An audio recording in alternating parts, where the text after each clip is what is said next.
Baba, watoto wako ninawavusha watoke mahali walipozuiliwa kuvuka na kuwapatanisha na mafanikio yao katika jina la Yesu. Ninawatoa mahali walipopeperushiwa na kuwapatanisha na mafanikio yao katika jina la Yesu. Nasema asante kwa kuwa Bwana sasa wanaenda kuambatanishwa na mafanikio yao. Naachilia Roho wako wa uweza na Roho wako wa ajabu wakaambatani na mafanikio yao sawasawa na neno lako Bwana, kwamba umesema wewe ndiye mkombozi wetu.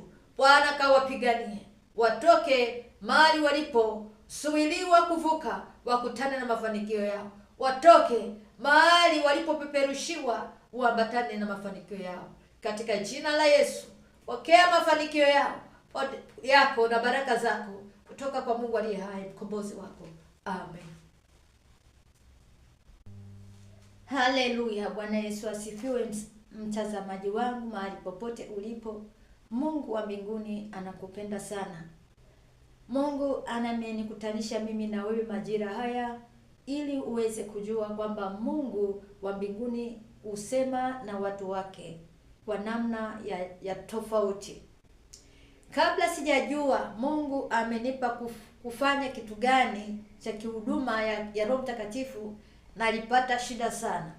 Kwanza nalikuwa mtu mwenye huzuni na kulia kulikaa ndani yangu. Huzuni ilijaa ndani ya nafsi yangu na kulia. Nalitamani nikutane na mtu ambaye nitamuuliza habari hizi. Kuna jambo gani linalosababisha nafsi yangu kuhuzunika? Lakini sikuweza kupata mtu. Ila nilipokutana na neno la Mungu kupitia watumishi wake, walimu wa neno la Mungu, kweli nimejengeka sana. Na mafundisho ambayo yameniimarisha sana ni mafundisho ya Mwalimu Mwakasege, ndio ambayo yameniimarisha hata nikafunguka hata kwa viwango ambavyo nilivyo navyo. Ninambariki mtumishi wa Mungu, kweli Mungu ambariki sana mahali alipo, kwani huduma yake imenifungua mimi fahamu, nikaweza kutambua ya kwamba